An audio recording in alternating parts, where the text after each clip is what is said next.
एक छोटे से गांव में बलराम अपनी पत्नी सुनीता और 2 छोटे बच्चों के साथ रहता था।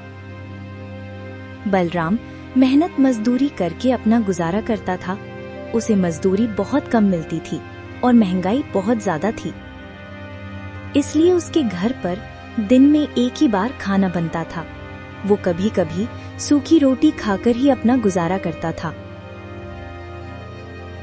एक बार सर्दियों के दिनों में बलराम की पत्नी बोली, ठंड के दिन आ गए हैं। कई साल से हम और बच्चे एक ही कंबल ओढ़कर सर्दियों के दिन काट देते हैं और अब तो वो कंबल भी फटकर तार तार हो गया है। इस बार तुम नया कंबल ले आओ। अब उस पुराने फटे कंबल में ठंड नहीं रुकती है। बच्चों को ठंड से कांपते हुए देखकर रोना आता है। बच्चों को देखकर मुझे भी रोना आता है। मैं एक बदनसीब बाप हूँ जो घर में एक कंबल भी नहीं ला सकता। सुनीता, तुम तो जानती हो मेरी रोज की कमाई से हमारे घर का गुजारा बहुत मुश्किल से हो पाता है। ऐसे में मैं कंबल कहाँ से ला सकता हूँ? एक कंबल की कीमत कम से कम 10 रुपए होगी और मैं दिन में बड़ी मुश्किल से ही 1 रुपए कमा पाता हूँ। मेरे पास 5 रुपए हैं। ये 5 रुपए मैंने बड़ी मुश्किल से जमा किए हैं। तुम्हारे 5 रुपए हरिया किसान पर निकलते हैं। तुम उससे 5 रुपए लेकर एक कंबल ले आओ। बलराम हरिया के घर अपने 5 रुपए लेने पहुंच जाता है। हरिया अपने घर के बाहर दरवाजे पर बैठा हुआ होता है। बलराम को अपने घर आता देखकर हरिया उससे कहता है, अरे बलराम भाई, आज मेरे घर कैसे आना हुआ? सब खैरियत तो है ना? हाँ भैया, ऊपर वाले का शुक्र है। दरअसल मैं तुम्हारे पास अपने उधार दिए हुए 5 रुपए लेने आया हूँ। मुझे कंबल लाना है। बगैर कंबल के रात काटने मुश्किल हो जाती है। बलराम भाई, तुम्हारा दुख मैं समझ सकता हूँ, लेकिन मेरी परिस्थिति भी कुछ सही नहीं है। इस समय घर में 1 पैसा भी मौजूद नहीं है। तुम अपने 5 रुपए फिर कभी ले जाना। उतने में ही हरिया की पत्नी आ जाती है। तुम बलराम भाई के पैसे क्यों नहीं देते हो? ऐसे जाड़े भरी रात बगैर कंबल के कैसे काटते होंगे?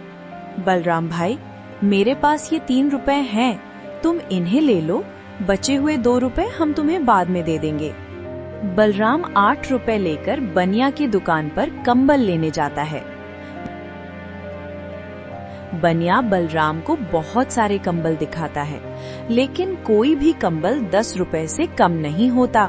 सेठ जी, मेरे पास केवल 8 रुपए हैं। आप मुझे कोई सस्ता सा कंबल दिखा दो। अरे भाई, 10 रुपए से नीचे कोई कंबल नहीं है।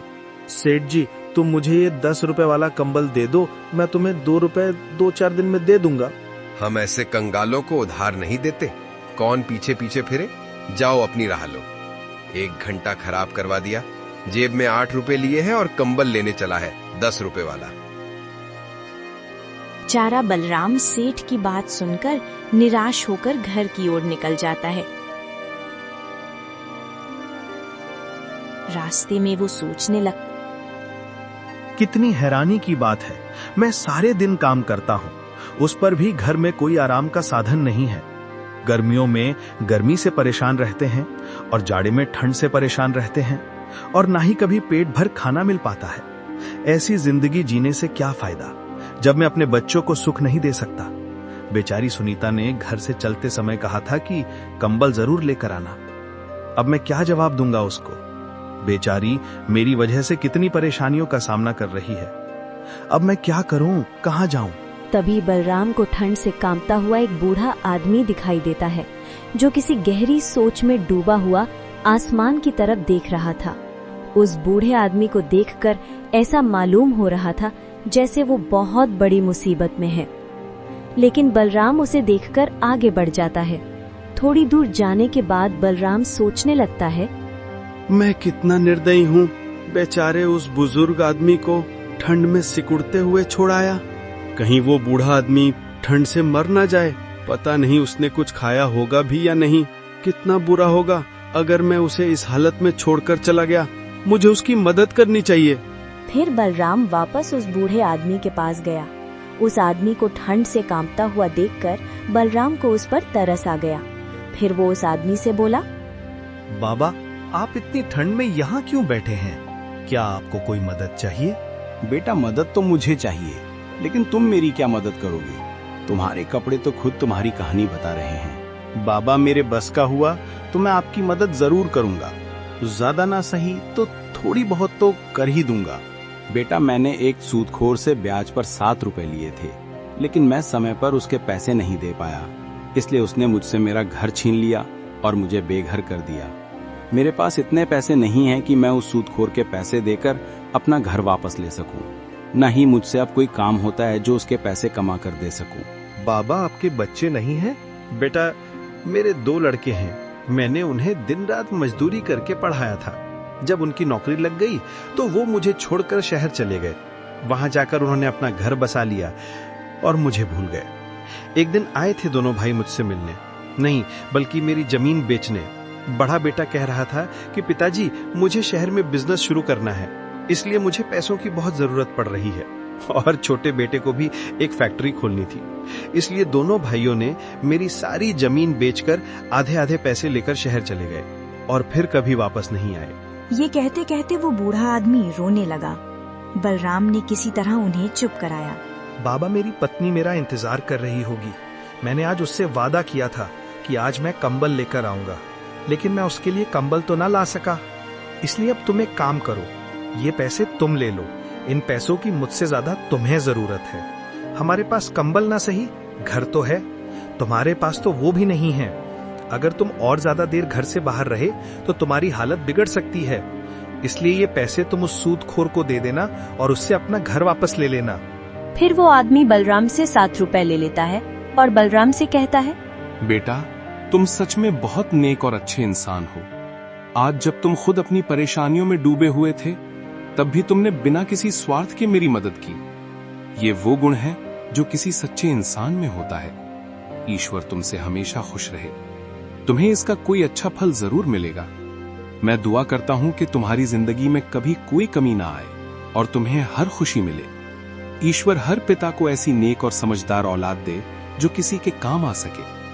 तुम जैसी औलाद किसी भी बाप के लिए बड़े ही गर्व की बात होती। वो बुजुर्ग आदमी बलराम को बहुत दुआ देता है और फिर वहाँ से चला जाता है।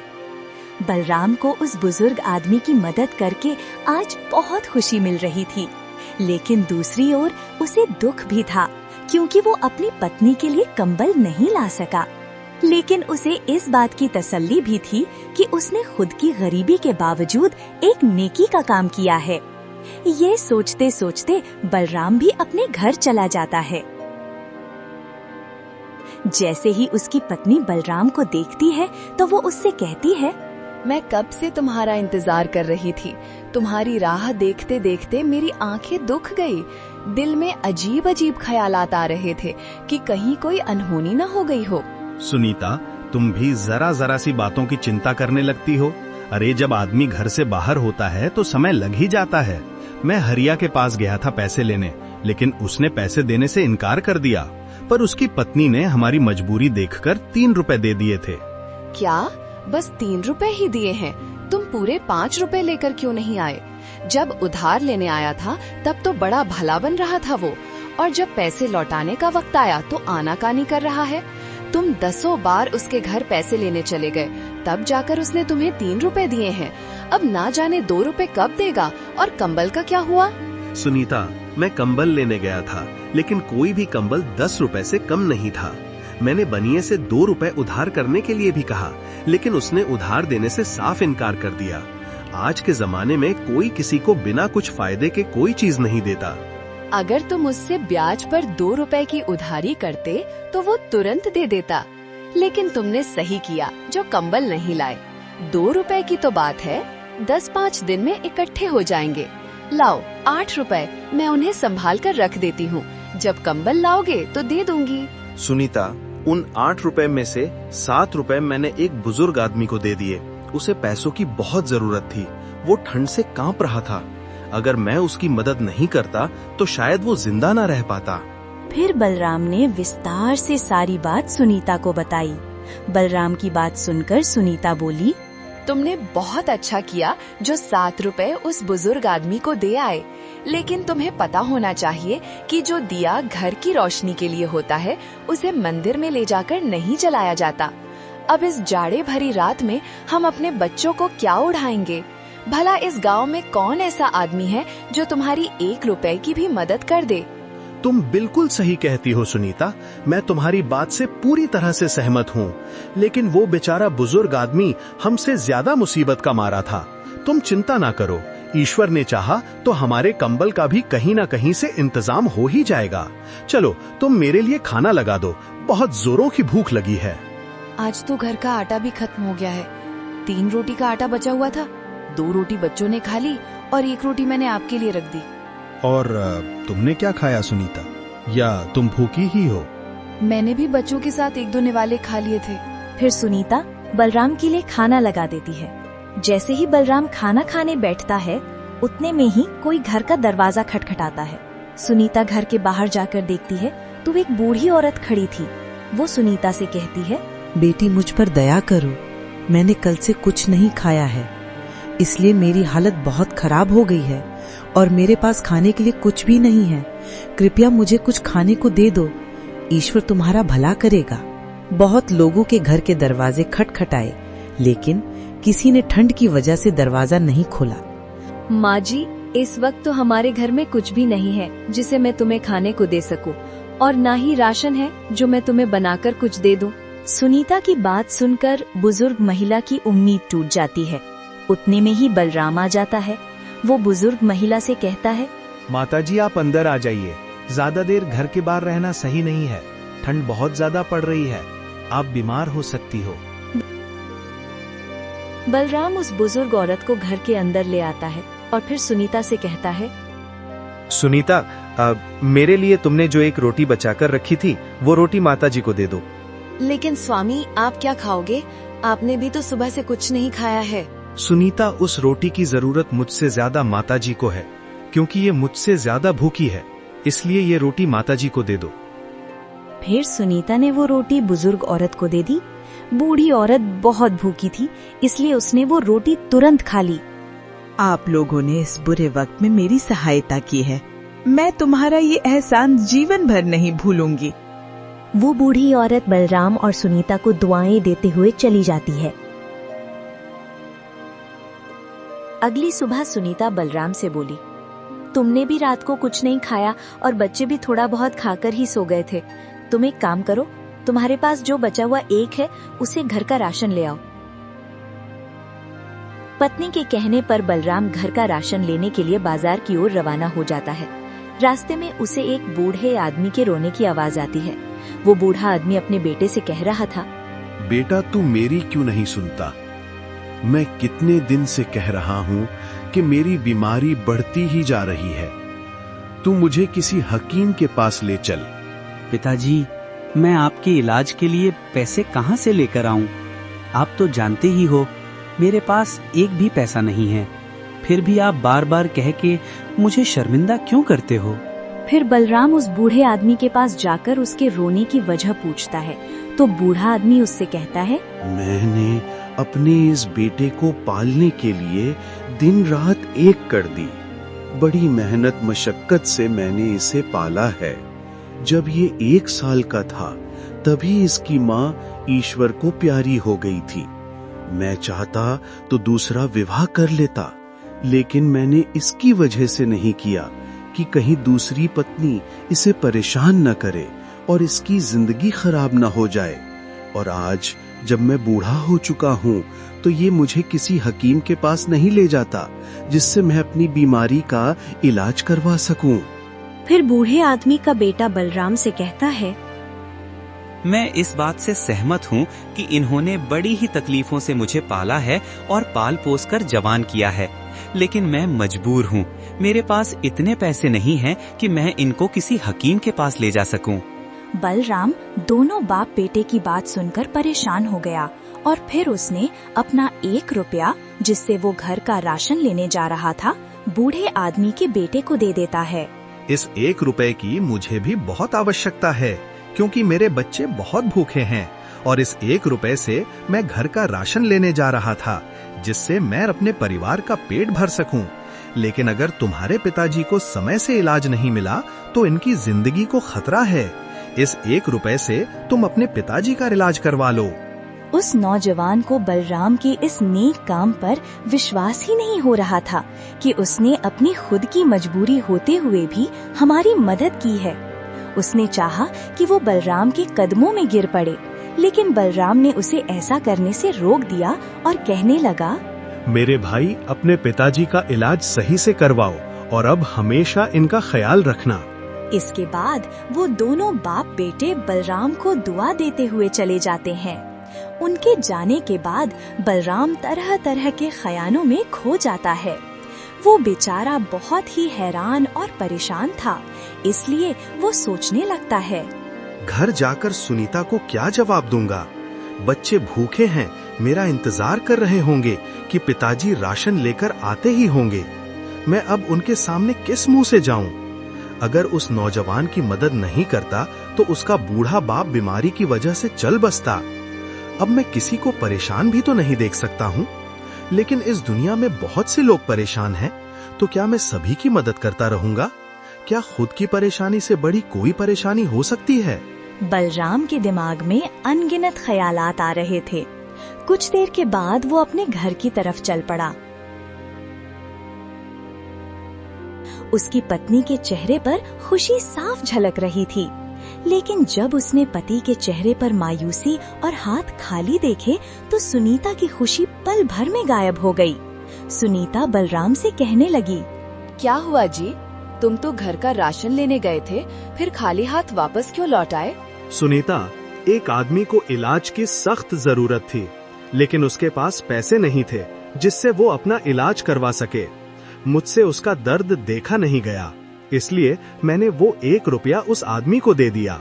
अपने पति की बात सुनकर सुनीता गुस्से से आग बबूला हो उठी और फिर बलराम से बोली, तुम्हें तो सिर्फ दूसरे लोगों का दर्द दिखाई देता है। अपने बच्चे भूख से तड़प रहे हैं, उनकी कोई फिक्र नहीं है और कल से खुद ने भी कुछ नहीं खाया। दूसरों को मुसीबत में देखकर उनकी मदद करते फिरते हो, लेकिन पता नहीं तुम्हें अपने बच्चों पर दया क्यों नहीं आती, क्यों उनका दर्द नहीं दिखाई देता। अब तुम ही बताओ, मैं अपने बच्चों को क्या खिलाऊं जो उनकी भूख मिट सके। अब मेरे बच्चों में ज्यादा देर तक भूख बर्दाश्त करने की हिम्मत नहीं है। अब तो लगता है भूख के मारे इनकी जान ही निकल जाएगी। सुनीता, ऐसा मत कहो। जो चीज जिसके नसीब में होती है वो उसी को मिलती है।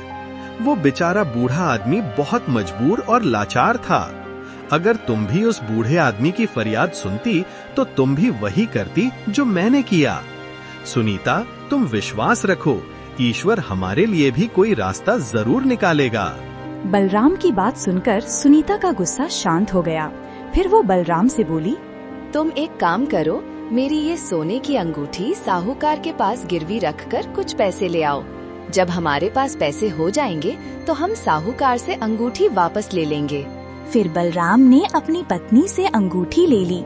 वो नहीं चाहता था कि साहूकार के पास अंगूठी गिरवी रखकर पैसे ले आए, लेकिन बेचारा मजबूर था। बिना कुछ कहे चुपचाप साहूकार के घर की ओर चल पड़ा। बलराम को अपने घर देखकर साहूकार बोला, अरे बलराम, बताओ कैसे आना हुआ तुम्हारा यहाँ? साहूकार जी, मुझे कुछ पैसों की जरूरत है। थोड़े बहुत दिन में मैं आपके पैसे लौटा दूंगा। बलराम, पैसे तो मैं तुझे दे दूंगा, लेकिन तुम्हें पैसों के बदले कुछ गिरवी रखना होगा। मैं तुम्हें पैसे दे सकता हूँ और जब तुम ब्याज के साथ मेरे पैसे लौटा दोगे तो मैं तुम्हारी गिरवी रखी चीज वापस कर दूंगा। फिर बलराम साहूकार को अपनी पत्नी की अंगूठी दे देता है। अंगूठी लेकर साहूकार बलराम को पैसे दे देता है। बलराम पैसे लेकर बाजार से घर का राशन ले आता है। उसके बाद उसकी पत्नी खाना बनाती है और सभी खाना खाते हैं। खाना खाने के बाद वो सो जाते हैं। आधी रात को 2 चोर किसी तरह बलराम के घर में घुस जाते हैं। उनके पीछे राजा के सिपाही पड़े हुए थे। उनसे बचने के लिए ही वो बलराम के घर में घुस जाते हैं। उनके पास बहुत सारे सोने के सिक्के थे। भाई, मैं तुम्हारे हाथ जोड़ता हूँ, किसी भी तरीके से इस परेशानी से निकलने का कोई रास्ता सोचो। मैं मरना नहीं चाहता, मेरे बच्चे मेरा इंतजार कर रहे होंगे। एक काम करते हैं, इस सोने के सिक्कों की थैली यहीं छोड़ चलते हैं, इसी में हमारी भलाई है। अगर जिंदा रहे तो पैसे और कमा लेंगे, अगर पकड़े गए तो खैर नहीं। फिर वो दोनों चोर सोने के सिक्कों से भरी थैली बलराम के घर में ही छोड़कर चले जाते हैं।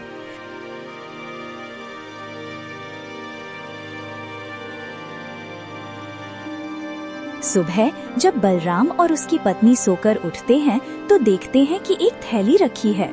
बलराम ने जब वो थैली खोली तो सोने के सिक्के देखकर उसके होश उड़ गए। लगता है ये सब ईश्वर की मेहरबानी है।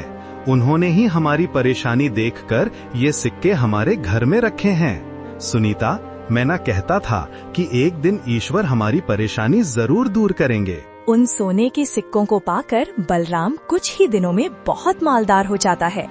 उसके बाद वो अपने लिए एक अच्छा सा मकान बनवाता है और फिर वो अपनी पत्नी के साथ खुशी से जीवन बिताने लगता है।